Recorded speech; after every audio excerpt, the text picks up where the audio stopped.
This is Marilake Camp dito sa Tanay.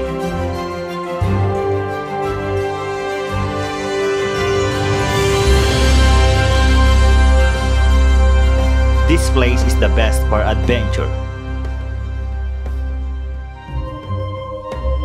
Makikita natin ang natural na ganda ng kalikasan ng Sierra Madre Mountain. Ang lugar na ito ay malapit lang. Bibiyahe ka ng mahigit 1 oras mula sa Sielpugon, Cainta.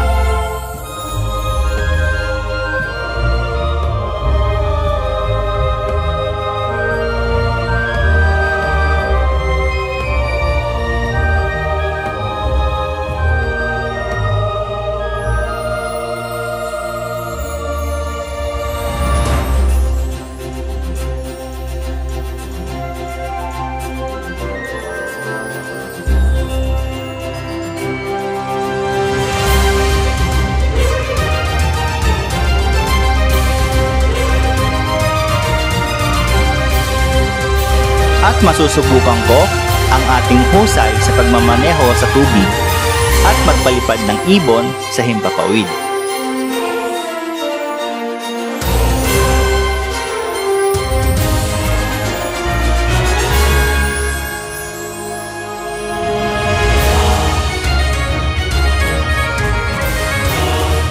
Halina at samahan niyo ako sa video nito at pag-usapan natin kung ano ba talaga ang mas maganda kargahan, kung Hilux ba o Triton. Let's go!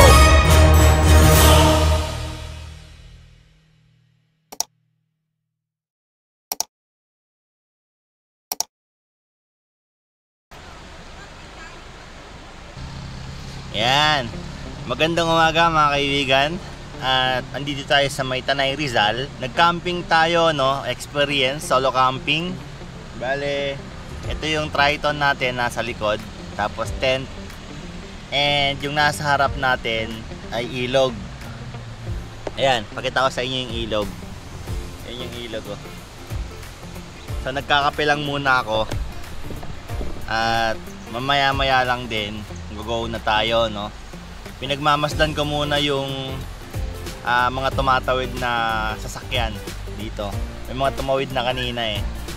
Bale, gawa na nga pala yung tawirin nila dito sa may Marilake Camp. Ginawa na yung river crossing na maigsi. Eto, maigsi kasi yan. From dito sa may Pangpang, dito sa may Marilake Camp, going doon. Yun na lang yung tatawirin. Hindi naman na ganun kalalim to. Kayang-kaya na siguro ng... Pero mukhang hindi pa kaya ng sedan. Di ko sure kasi medyo malalim dun, oh, sa may dulo. Ito, may tatawid ulit, oh. Medyo malalim din kasi talaga. Pero matigas naman daw yung ilalim nung tubig. Kasi kahapon nagpison sila. So pinatigas nila yung ilalim para yung mga maliliit na sasakyan makatawid. Kaso yung iba, syempre, kung hindi nagre-river crossing talaga, kakabahan.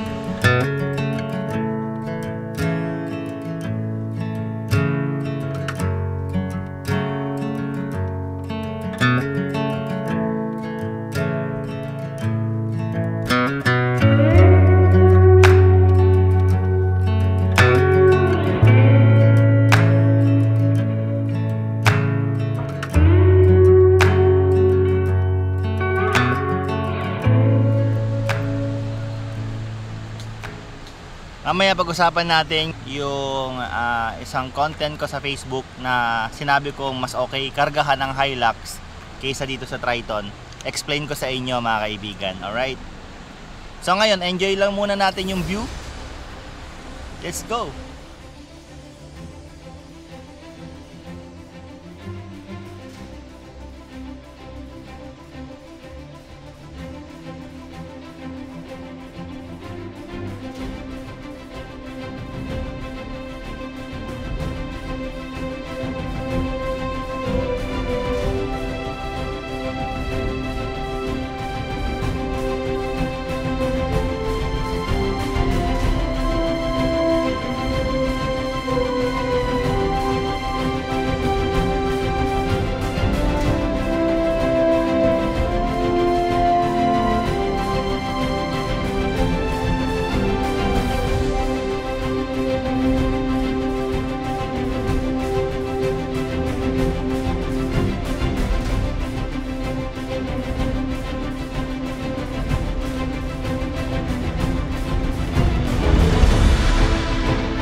Ayon sa mga viewers natin, nakita nyo naman yung kagandahan ng Marilake Camp. So puntahan nyo. Ang review ko rito, 10-10. Kasi bukod sa maganda yung lugar, ayan, napakalawak pa ng lugar nila. Parang 2 hectares ata ito eh. Malakas yung wifi. Pwede kang mag-upload agad ng video kung content creator ka. At yun, try nyo dito guys, no? Sa mga nanonood dito na matagal na sa akin, okay lang ba yung ganitong content?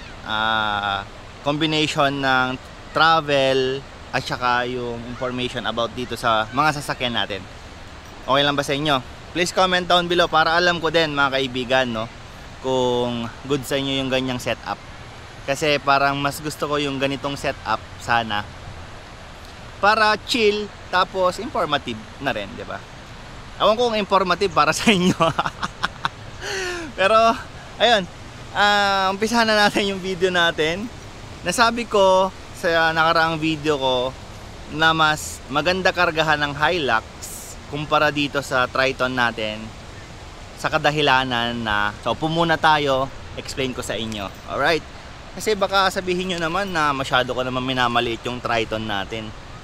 Alright guys, so si Hilux at Triton, parehas malakas ang makina po nito. Walang problema sa makina. Kaiba sila ng looks, magkaiba ng tindig, parehas lingunin sa kalsada.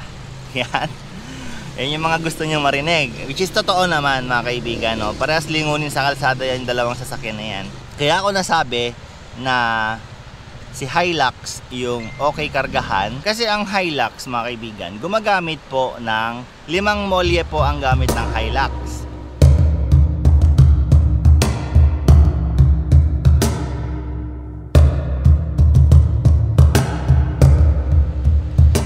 Kasi the more na mas madami ang molye, mas maganda pong kargahan ang sasakyan. The more na mas madami ang molye, the more na matagtag ang sasakyan. Parang ganon mga kaibigan yung explanation niya. Correct nyo na lang din ako kung mali po ako. Yan, comment down below mga kaibigan, no? Tapos kasi ang Triton natin mga kaibigan, gumagamit lang siya ng 3 molye. Tapos nag-add a lift tayo ng Project R ng 12mm. So mas maganda siguro pakita ko na lang sa inyo kasi dito naman tayo sa may Triton natin ngayon. Hindi ko lang alam kung masisilip, pero papakita ko na lang din sa inyo para mas okay. Hindi ko alam kung kita nyo eh, pero 3 lang yung molya na yan. Yun sa Hilux kasi 5, diba? So kapag ka nag-load ka, walang problema sa kanya. Ang problema mo, yung tagtag niya sa loob, kasi talagang sobrang tagtag ng Hilux mga kaibigan. Hindi biro, no? Kasi nung biniyahe namin yung Hilux from Cainta to Kawayan Isabela, then Kawayan Isabela to Cainta, sobrang sakit ng katawan ko pagdating ng Cainta Rizal mga kaibigan. As in, hindi biro yun talagang parang 2 days din ata na masakit yung katawan ko noon. Eh syempre wala tayong magagawa, ganun yung sasakyan eh. Eto naman, nabiyahe namin to ng Baguio, Cainta to Baguio to Cainta, balikan. Sa akin walang naging problema yung riding experience natin sa kanya kasi ako yung driver. Ako din yung driver noon sa Hilux noon nung nag-Isabela. Ako din yung driver dito sa Triton natin nung nagbagyo. Pero wala akong naging problema sa comfort nitong Triton kumpara dun sa Hilux. O don't get me wrong mga kaibigan, dahil yun sa molye or suspension na gamit ng mga sasakyan. Yan. Pero ngayon kasi nagpalit na tayo ng Pro Fender Queen Series dito sa may Triton natin, tapos Ride Max naman doon sa Hilux. Ayan. Kaya medyo okay na yung tagtag nung Hilux. Alright. Eto, syempre, mas gumanda lalo yung riding, riding experience natin kapag ka-i-drive natin yan. Yun lang naman mga kaibigan. Kaya ako nasabi na mas okay kargahan yung Hilux. Okay, dahil po sa molye, mas madami. Ito, may tumatawid na naman, oh. Yan, okay na pala yung tawirin ng Marilaki Camp.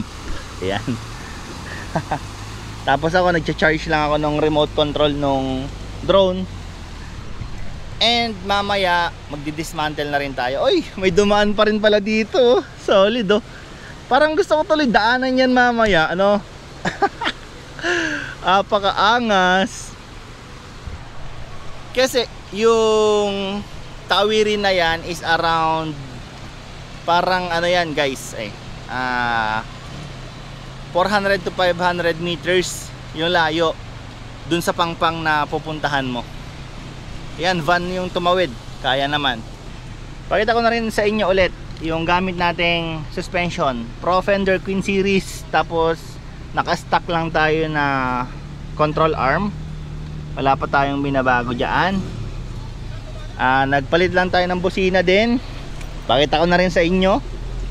Ayan, busina Europa, dating naka PIAA yan, tapos nag-DIY ako ng Europa. Sa likod, hindi nyo naman makikita yung Project R na nakasapi. Sobrang dumi, no? Kagabi kasi yan eh. Oh, wala, hindi nyo makikita. Pero pag sinipat natin sa ilalim, masisilip naman. Alright. So, ayun, I think siguro mga kaibigan, yun lang naman yung masishare ko sa inyo. Ito yung isang Triton na laging tumatawid si Sir. Pakaangas, pang service lang niya. Dati ito yung tinatawid niyan hanggang dun. Ngayon dito na lang. Mababaw dito pagdating dun ng malalim Ito yung nakakatamad kapag ka mag-uuwian na. Yung pagtatanggal ng tent, pag-ayos ng mga gamit, my goodness. Kaya yung iba nag-quit camping kasi weak sila, charot lang. So dadaan tayo dun sa dinaanan nating trail nung nakaraan. Okay, so tara na siguro. Ligpitin ko lang tong tolda na gamit natin para dire-diretso na tayo. Alright guys, so pauwi na tayo. At alas 9 na rin naman. Kasi magpapakarwash pa tayo for sure pag uwi. Let's go.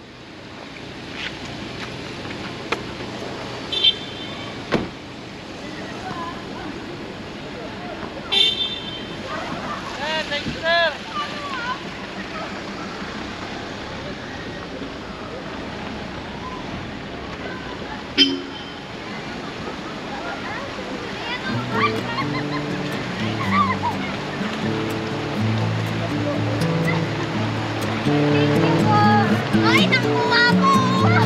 Sayang!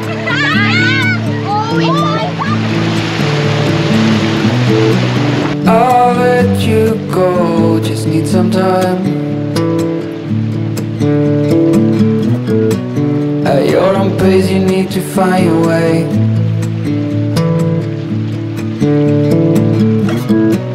I know now you'll never change your mind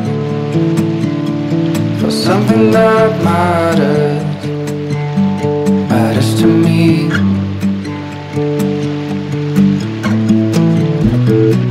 You do not know what I have in mind. I packed our bags, we'll be on our way. The night was long as I waited without a sign, 'cause I know what matters to you. But what do you want? What's your biggest need? Alright guys, yun yung video natin ng Marilaki Camp X, kung ano ba yung okay kargahan, kung yung Hilux ba or itong Triton natin. So sana nasagot ko sa inyo, sana nasagot ko yung mga katanungan nung iba na ganon. Alright, so no hate dun sa dalawang sasakyan, parehas pa malakas yan, parehas pogi, sinasabi ko naman sa video natin. At parehas na reliable yan mga kaibigan, pang lifestyle, pang business, at kung ano-ano pa na gusto nyong gamitin, pang camping. Alright, So yun, I think maraming salamat mga kaibigan sa panonood na umabot hanggang dito. Aldrin Almonte, ayan. Please like, comment, and subscribe kung umabot man kayo sa video na to hanggang dulo. Ayan, maraming salamat and peace out. But what do you want? What's your biggest need? Every hour we spend together, then suddenly the chances are small, just like the lottery. I just hope we could stay together. We wait and see, but the chances are small, just like the lottery.